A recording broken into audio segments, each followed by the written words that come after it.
What's going on, guys? I'm Steve. Welcome back to the channel. Welcome back to another video. If it's your first time stopping by the channel, hit that subscribe button. Trust me, you won't regret it.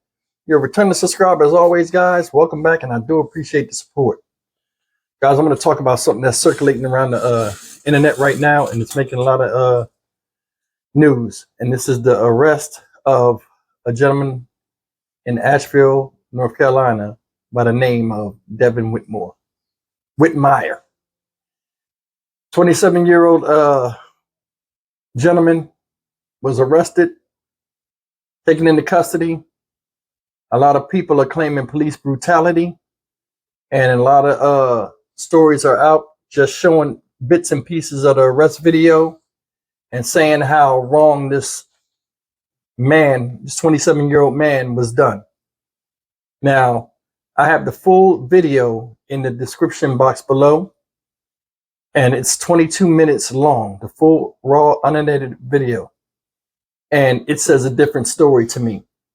Now, I don't want you at any given time with me doing this video to think I'm taking, away from the injustices of people, of citizens that have been done by the police. But this one right here is a little bit different. And if you, like I said, if you want to see the video, it's in the description box, but I'm going to just jump into this. What a lot of people aren't telling you about this video is his mother is the one that called the police. Supposedly, he was breaking windows out in her grandmother's house, tearing up the tires on the car, causing all type of mischief, and was a menace to the family. 911 call is down there in that description box. You can go look at it before you want to, if you want to hear what happened before I really get in this.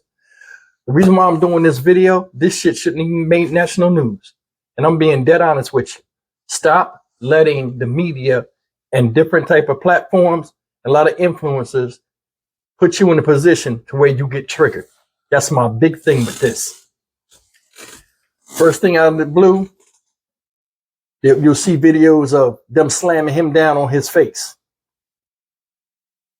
Second videos, other videos you'll see people saying he never had a gun. And, they were searching for a gun on him and all this other stuff. Go watch the video. Out of his own mouth, he says, hey, can y'all back up so I can take my gun off me? Why the hell would anybody do that? Then he had an IV, C or something? It's called involuntary committance, meaning I guess they was going to put him into some type of psychiatric institution where, the paperwork, the paperwork didn't serve him yet because he has a twin brother. His name is Devon, the other boy's name is Devon Whitmire. He comes out and tries to act like he's the twin. Thus, he had a sling on acting like his arm was broke, but it wasn't, hiding his tattoos. Because they both have extended criminal past. So their tattoos and stuff are documented in the system.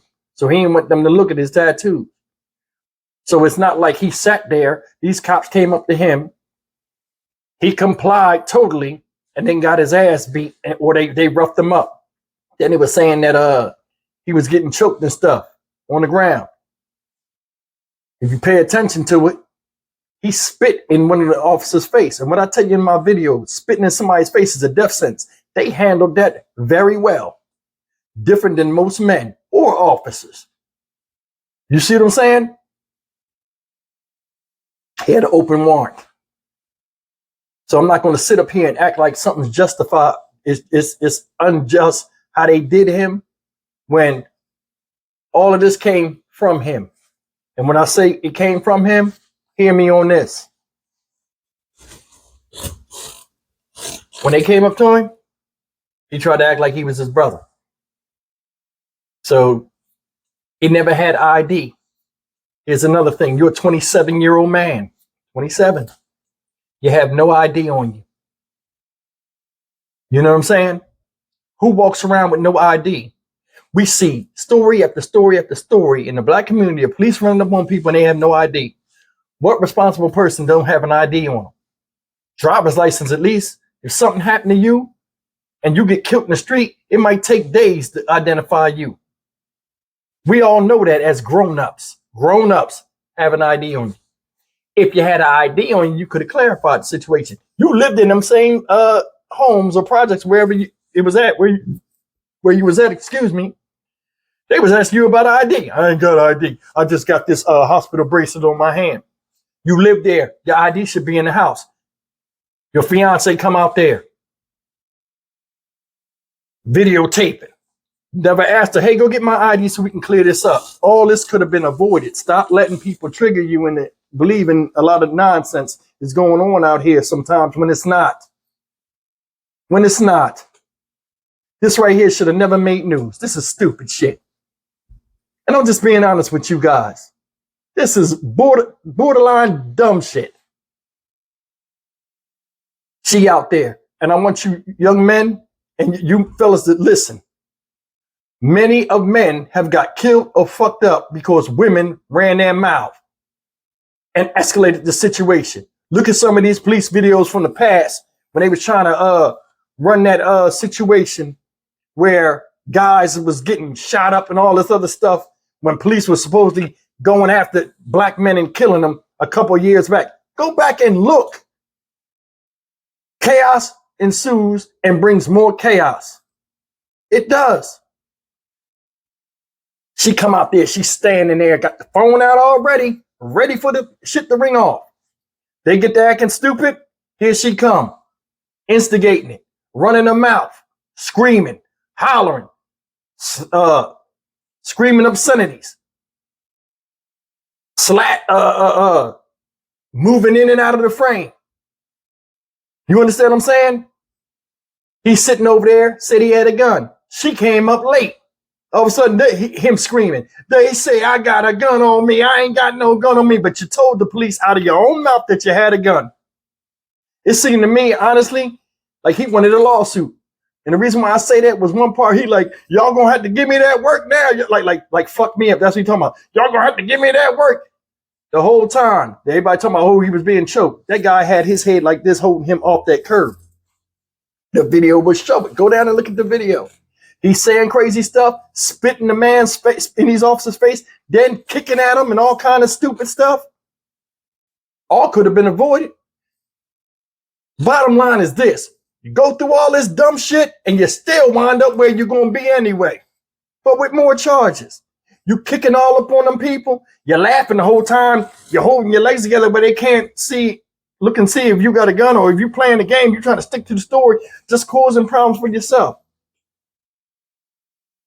And that's the part I understand. It's like nobody takes any accountability for anything. This is not a game when people come up on you and they throw handcuffs on you and all this other stuff.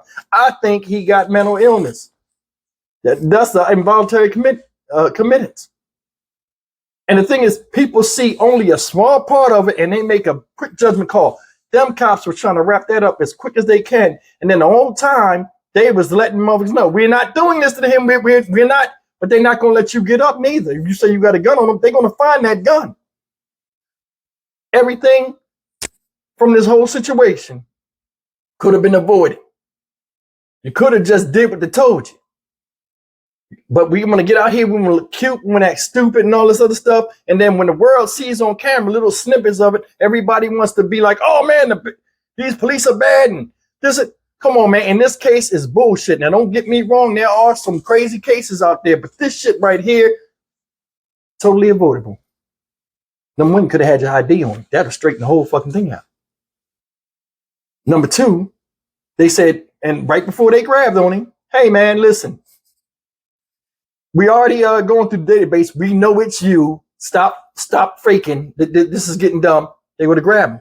When they go to grab him, what's the first thing he do? He push off. Now, you had a broke arm. Act like your arm broke. Which, I mean, he told him his arm wasn't broke. But, you know, the girl recording on the one part, he push off aggressive on him. And that's when they grabbed him and took him down. Another thing is this, with that whole situation with him spitting in their face and all this other stuff. At that time, that's when they started to hold his head down near the curb. And at no time was he in any type of distress. He was choking. He was being fucked up, you know, like in the situation with George Floyd. You could see George Floyd was labored, his breathing. He was going through it, and he was something traumatic was happening to him where he was being hurt and assaulted. They wasn't assaulting this boy. And And that's the thing that makes me mad. It's like society nowadays is putting it out there to where soon as you see anything with a cop on top of somebody or anything like that, the cop is automatically wrong. And the guy never did nothing. That's the thing. We don't really look at stuff for what it is and really investigate. We just go by what somebody else tells us. And then that's it. You know what I'm saying? That's one of the reasons why I would not be no police officer. Number one, I ain't got the patience for idiots and dumb shit. Like in this case, a bunch of people lying and being disingenuous. And a lot of people out there that watch these videos be being disingenuous. You see that nothing's going on in some of these videos, but you got to put a comment at the bottom. Oh, F the police and F this and that. Come on, man. Come on. This whole thing screams dumb shit. It does. It does. I think he won the lawsuit. And, you know, we got to look at the three factors that make the most sense. His mother called the cops on him. So that tells you something's wrong right there. His mom was the one that called the cops. Number two, second thing, he told him, I got a gun on me and back up so I can take my gun off. I'd grab him too. Number three, he was disingenuous and never produced any ID and never was honest with him from the jump. Tried to hide who he was to avoid being apprehended. That's a trifecta. That's all I need to know. And I'm going to tell you something. These cops right here was very, very lenient compared to other police I've seen or know for a fact. And here's another thing. We get the same thing all the time, guys. Same thing when these cops go into these places and get to grabbing on these people. You got a bunch of people running, screaming, angry mob. Ain't going to do shit, but just sit there and argue from the sideline. That right there puts stress on the situation. Energy, you know what I'm saying? Draws energy, creates other kind of energy. Chaos ensues, more chaos. Jumping around, screaming and hollering don't help nothing. You got white folk in the back calling the cops crackers. They white. What the fuck, man? Listen. Stop letting people trigger you. Stop letting people trigger you. And the thing is, it's not like he sat there and complied totally to where they just said, fuck it, let's beat the hell out of this black dude. It was not like that. These cops look like they was conscious of their surroundings and conscious of the situation and how this can go and turn on them, and dealt with it the best way they could. Guys, if you don't believe what I'm saying, go look at the 22-minute video in the description. I'm pointing down there in the description box and judge for yourself. I mean, y'all know me. If these cops really messed up, I'd have been on it. But man, this thing right here, they handled it better than three of me would have.